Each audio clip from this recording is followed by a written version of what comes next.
Feeling guilt for desires and wants.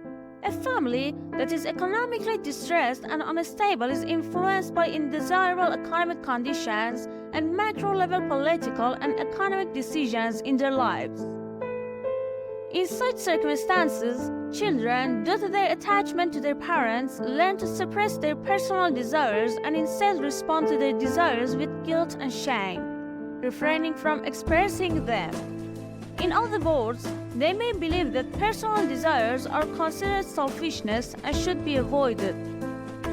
This phenomenon is more commonly seen in a family environment. For example, when a child grows up in a low-income family, the parents may not be able to adequately meet basic needs such as food, clothing, and shelter due to financial incapacity. In this situation, the child may view their desires with shame and guilt. This can lead to the suppression of personal desires and the belief that they should not freely express their desires.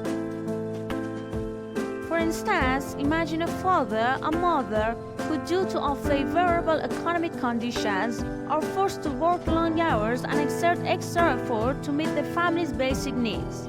However, due to financial incapacity, they still cannot fully meet all the needs and desires of their children. In this situation, parents may feel guilt and shame towards their children's desires due to their unstable financial conditions. They feel that they have not been able to fulfill the needs and desires of their children completely. Unstable economic conditions can be the main factor in creating this unstable situation and the feeling of guilt and shame within families. In a society with economic poverty, controlling desires and needs of individuals may be promoted as an ethical recommendation not to fulfill them. This terrifying reality demonstrates how a peculiar cycle occurs. Poverty suppresses desires and individuals' willpower, leading to guilt about desiring. In such circumstances, individuals may feel shame and guilt without access to the necessary resources and opportunities to pursue their desires and aspirations. They may believe that if they pay attention to themselves and express their desires, they are considered selfish, which leads them to disregard their desires. This is concerning because if desires are eradicated in humans, they cannot even obtain their basic rights. Desiring is the driving force of willpower, and desires must be experienced and acknowledged initially to be able to act independently and confidently. If desires are suppressed and blocked from the beginning, the execution of willpower does not occur. Therefore, to address this situation and bring about change, attention must be given to creating suitable financial and social conditions for individuals. This includes providing economic resources, creating educational and employment opportunities, developing economic sectors, and ensuring equitable distribution of wealth. Additionally, a cultural shift is needed that does not undermine individuals' desires and aspirations. Reforming social and economic structures to reduce poverty and create more opportunities can help individuals freely express their desires and receive responses to them.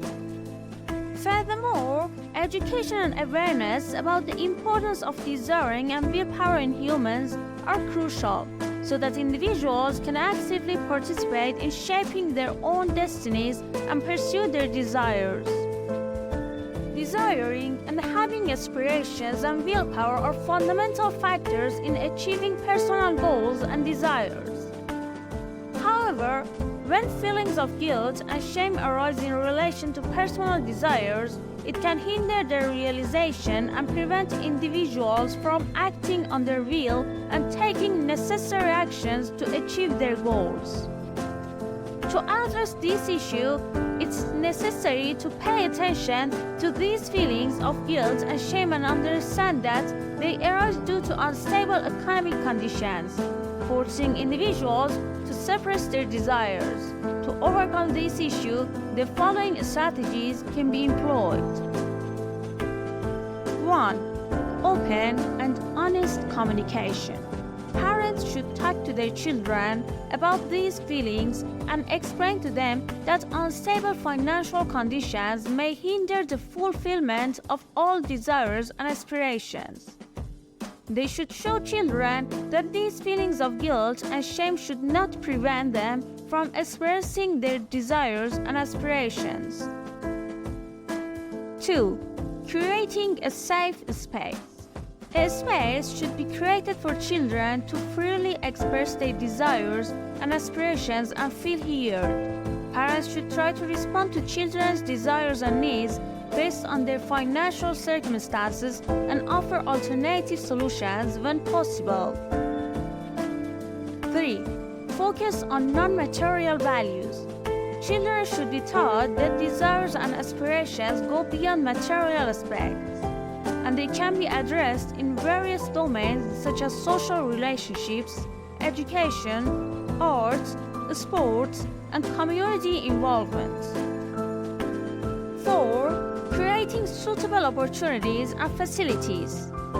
Society needs to take necessary actions to create suitable financial and social conditions for individuals to pursue their desires and aspirations. This includes providing educational and employment opportunities as well as ensuring access to necessary resources. 5. Strengthening self-confidence. Building self-confidence in children and encouraging them to express their desires and aspirations is important. Teaching communication and interpersonal skills to children can help build confidence and assurance in expressing personal desires. 6. Attention to emotions.